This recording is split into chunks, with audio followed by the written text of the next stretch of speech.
Salut et bienvenue dans mon garage, troisième partie, je crois qu'on en est à 3, troisième partie de la vidéo cadeau de Noël survivaliste. On va commencer direct parce que j'aimerais finir en fait sur 3 vidéos, des graines. Tout simplement, peut-être que vous avez des proches qui ont peut-être un petit jardin qui parle d'autonomie alimentaire. Je suis toujours pour l'autonomie alimentaire, surtout faire pousser ses propres légumes, super important aujourd'hui. Basiquement, je vais faire très simple, mais on bouffe de la merde parce que tout simplement, on est totalement dépendant d'une certaine chaîne alimentaire que nous ne contrôlons plus. Depuis 50 ans. Okay, donc pensez à ça, ça peut faire un super cadeau, des graines par exemple d'héritage de chez Cocopelli par exemple, ou Cocopelli, je sais, je m'excuse si j'écorche le nom, je ne sais pas comment le prononcer, mais donc peut-être des graines bio, des graines d'héritage, et aussi des graines qui ne sont pas bio et pas d'héritage. C'est bien avec les graines d'appliquer les lois de diversification, et donc de prendre des graines qui sont peut-être pas non plus bio ou d'héritage. Mais donc ça peut faire un super cadeau. Moi j'adorerais recevoir pour Noël des petits paquets de graines, ce serait génial.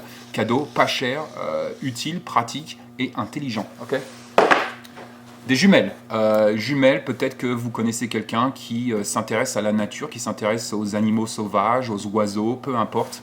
Une petite paire de jumelles, c'est toujours un super cadeau de Noël. Donc voilà, ça coûte pas cher selon le système que vous prenez. Celles-là n'ont pas coûté cher du tout. Elles sont pas super, mais ça fait le travail et elles sont petites, donc je peux les garder sur moi. C'est les jumelles que j'emmène à la chasse. Ça peut faire un super cadeau. On était sur les graines. C'est un peu dans la même veine, mais tout ce qui est livre, donc là on repart un peu sur les connaissances, on repart un peu sur des cadeaux qui vont nous faire progresser en connaissances. Donc là on quitte le domaine un peu des objets plus ou moins utilitaires, mais des livres c'est toujours bon à prendre, la connaissance est toujours bon à prendre. Par exemple, ça c'est le cadeau de Noël que j'ai fait à mon épouse l'année dernière, c'est un livre sur les champignons, et encore une fois, bien évidemment, pensée locale. C'est pareil avec les graines. Il y a beaucoup de gens qui vont vous dire vous pouvez récupérer les graines, ou vous pouvez acheter n'importe quelle graine. C'est pas vrai.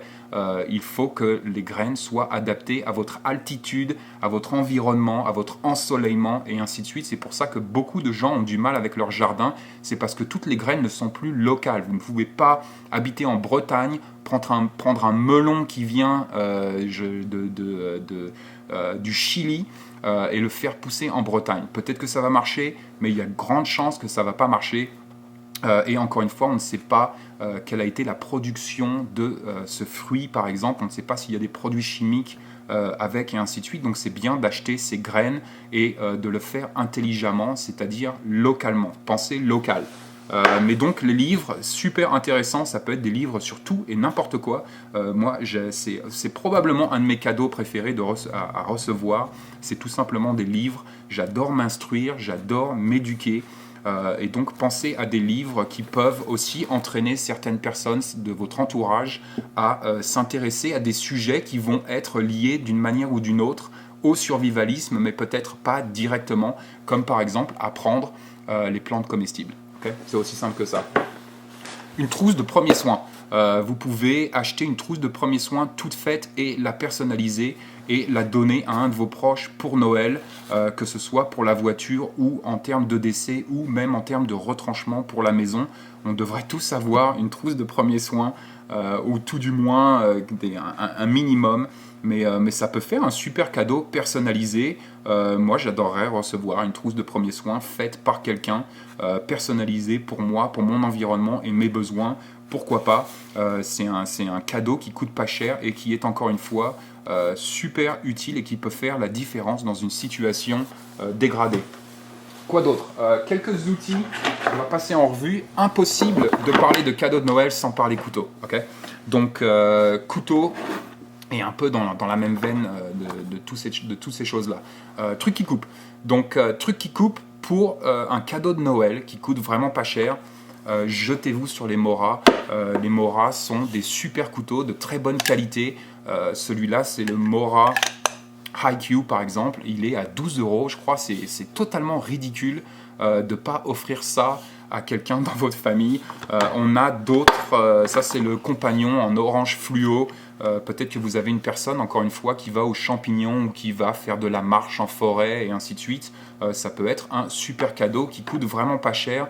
Et les Mora, c'est vraiment difficile de battre Mora aujourd'hui. N'importe quelle compagnie qui fait des couteaux aujourd'hui, Mora, difficile à battre. Okay, Cold Steel, bien sûr, on a vu le Bushcraft. C'est un super couteau pour $20, ok, 22 €, je crois, 20 ou 22 €. Pareil, difficile de battre ce genre de taille pour l'outil. On a aussi, bien évidemment, des choses. Là, on va taper dans le français, on va taper dans l'Opinel.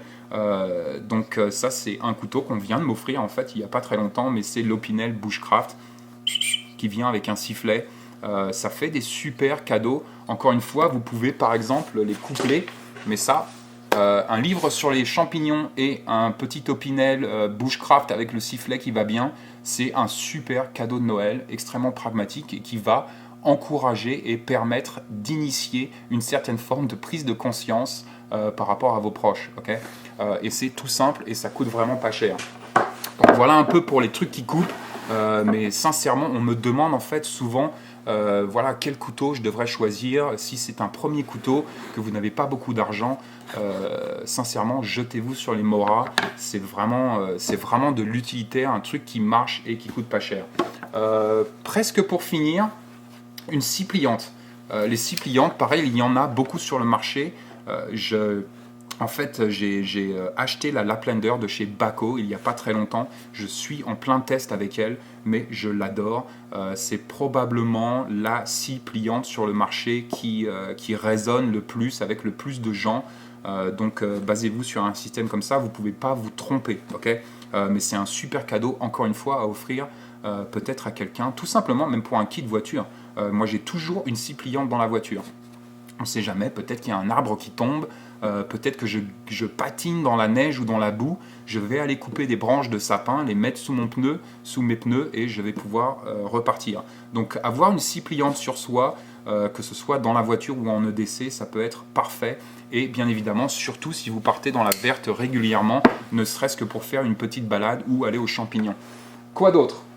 Noël, c'est aussi un peu la période de l'année où on peut offrir des choses qui vont peut-être coûter un peu plus cher par rapport à la préparation, qu'on aurait du mal à s'équiper avec ce genre d'outils à une autre période, tout simplement parce que ça coûte un peu plus cher. Donc un bon sac de couchage, encore une fois, c'est en fait un peu pareil avec la marmite, avec la radio, avec le filtre à eau et avec le brûleur, le MSR Pocket Rocket, comme vous appelez ça, le réchaud. Mais c'est un peu pareil avec tous ces outils. Toutes les familles devraient avoir un sac de couchage à la maison. Encore une fois, c'est facile de jeter dans la voiture. Peut-être que votre fils ou votre fille revient de boîte de nuit inébrié, donc ne devrait pas conduire si elles vont dormir chez un ami ou une amie et qu'ils ont un sac de couchage derrière la voiture. Hop, le lit est fait. Donc ça peut être extrêmement intéressant et bien évidemment dans une situation dégradée comme on l'a vu avec Sandy par exemple, ça peut être bien aussi d'avoir ce genre d'outils. Et pour aller avec le sac de couchage, tout simplement une tente. C'est pareil, je pense que... on ne voit plus rien à la caméra, ma tente elle est trop grosse. Et je ne parle pas de toi, Tata. Mais donc, la tente devrait aussi être un outil qu'on devrait avoir à la maison, avoir la possibilité d'évacuer notre domicile et de pouvoir passer la nuit le plus confortablement possible en milieu naturel, peut-être dans un camping ou autre. Donc, avoir des tentes et des sacs de couchage pour la famille, c'est un super cadeau d'autonomie, d'indépendance et de résilience. Donc, voilà pour la série sur les cadeaux de Noël. Je crois que j'ai fait un peu le tour et que j'ai rien oublié. Bien évidemment, il y a d'autres choses, d'autres petits outils auxquels je n'ai pas pensé, et donc continuez de faire la liste dans les commentaires sur le blog pour des petits cadeaux utiles qui vont tendre à l'autonomie et l'indépendance de nos proches. Stay safe et joyeux Noël!